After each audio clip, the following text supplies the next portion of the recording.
one of the few good things to come out of this pandemic has been greater scrutiny of state governments, the powers they have, the out-of-control debt most of them are racked up, and the very shallow talent pool sitting in many of our state parliaments. Having spent most of my working life around politicians, albeit at a federal level, I know how good the best of them are. But I can also tell you there's plenty of duds.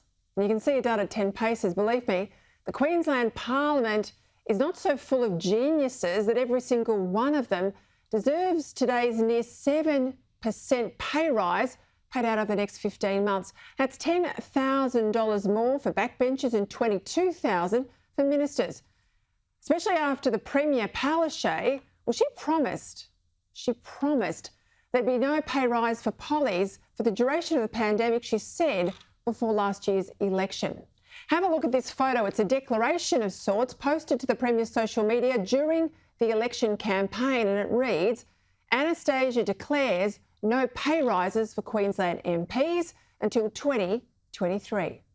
Pretty black and white, but I don't think anyone locked down in Brisbane over Easter thinks this pandemic's over and the pay rises are deserved. The people of Perth, well, they were locked down over Anzac Day, and down in Victoria were under house arrest.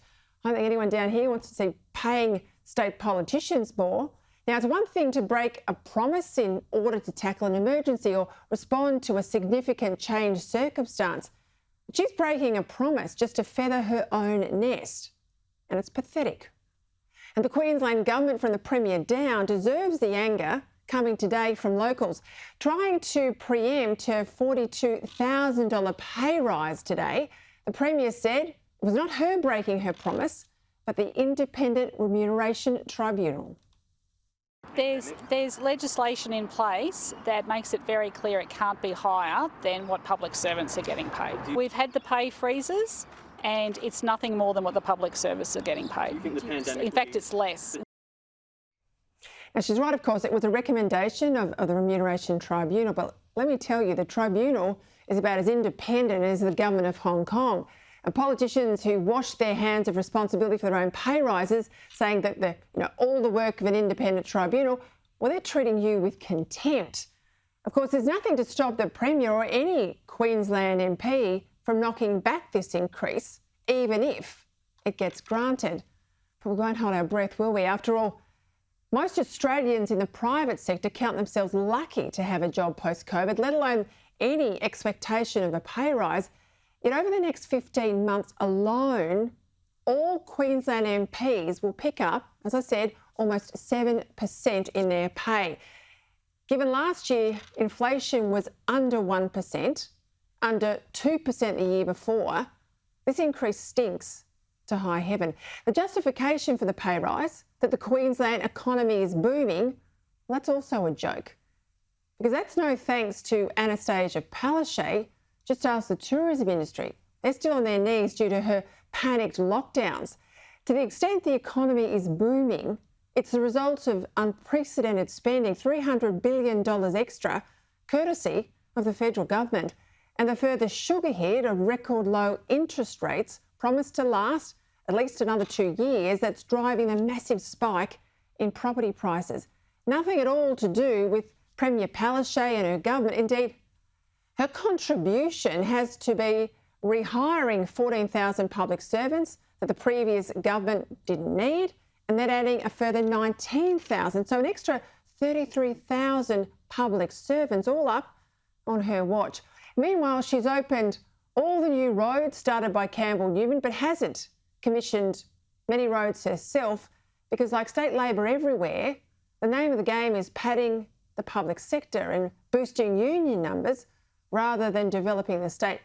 Now, to some, $160,000 a year, the current salary for a Queensland backbencher, doesn't sound that much. At least that's a view of Cameron Dick, the Queensland Treasurer, who, when pushed on this increase today, could only whinge that it was still less than public servants.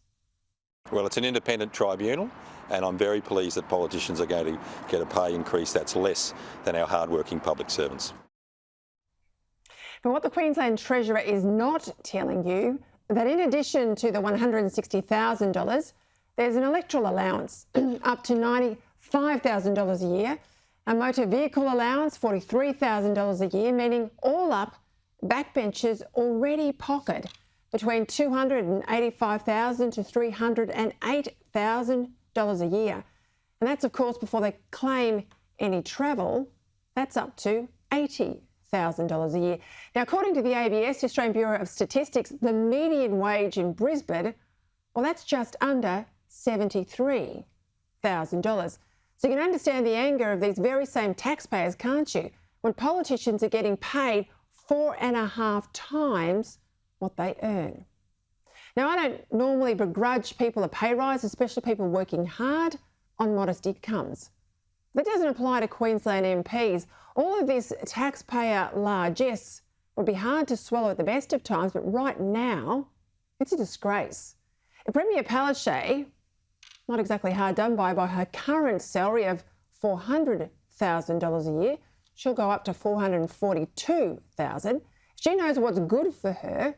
She'll refuse these pay rises. She'll knock them back, pending better times for all Queenslanders who actually pay these wages.